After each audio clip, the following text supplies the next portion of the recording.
امام حسین کے ساتھ امام حسین کے 4 بھائی تھے کربلا میں. کتنے؟ بول کے بتائیں. حضرت علی کے 4 بیٹے، عباس بن علی جن کو حضرت عباس کہا جاتا ہے نا، علمدار، یہ حضرت علی کی دوسری زوجہ میں سے.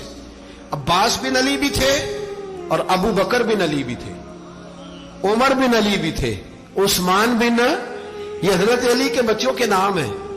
یہ آپ کے شہزادے امام حسین کے ساتھ شہید ہوئے. ان کا نام صرف اس لیے نہیں لیا جاتا کہ ان کا نام خلفائے ثلاثہ کے نام پہ، حضرت علی نے اپنے یاروں کے نام پہ رکھا ہے تو تم نے کربلا کے میدان سے خارج کر دیا.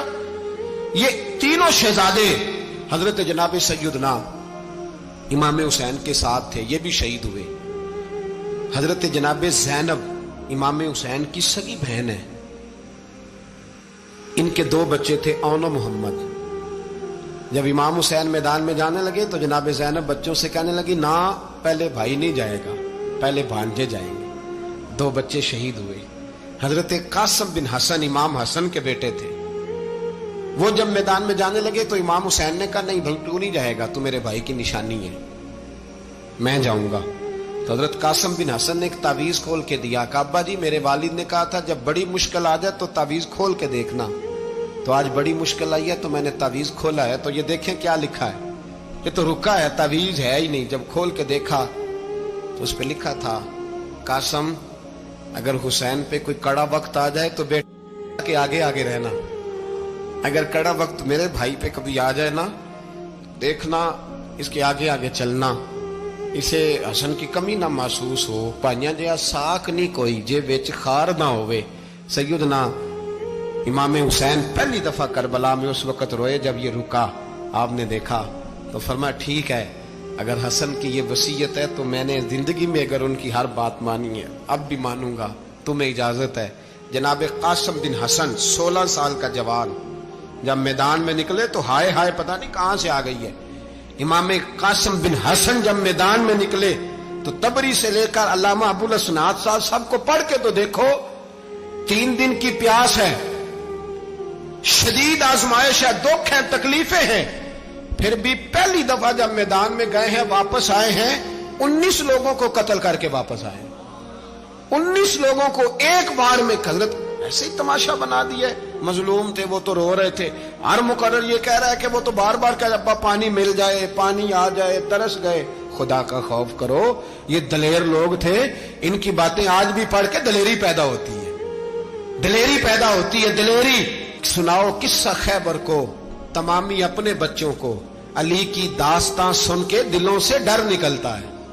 علی کی داستان سن کے دلوں سے یہ جو بچے ڈر رہے ہیں نا، وہ چمگادڑ آ گئی، کاکروچ آ گیا، یہ خوف نکل جائے گا اگر حضرت قاسم بن حسن کی بات سنے گی. درجنوں لوگ آپ نے قتل کیے. ایک دفعہ آئے کہا چاچا یزید کا لشکر تو بڑا ہی بزدل ہے، اگر چند قطرے پانی میرے حلق سے گزرے تو میں سارے کاٹ کے لے آؤں گا آپ کے پاس، چند قطرے.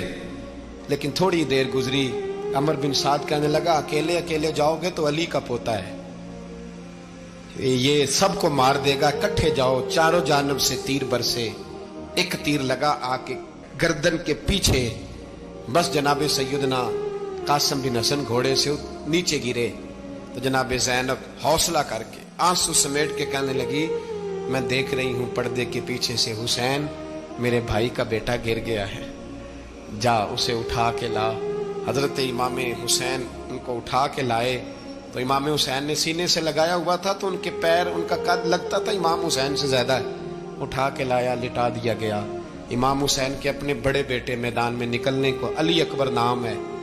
جب جن لوگوں نے حضور کو نہیں دیکھا تھا وہ جب کہتے نا ہم نے نبی پاک کا دیدار نہیں کیا تو بتاؤ کس طرح کے تھے، تو بتایا جاتا تھا کہ جناب علی اکبر کا دیدار کرو، ہم شبیہ مصطفیٰ.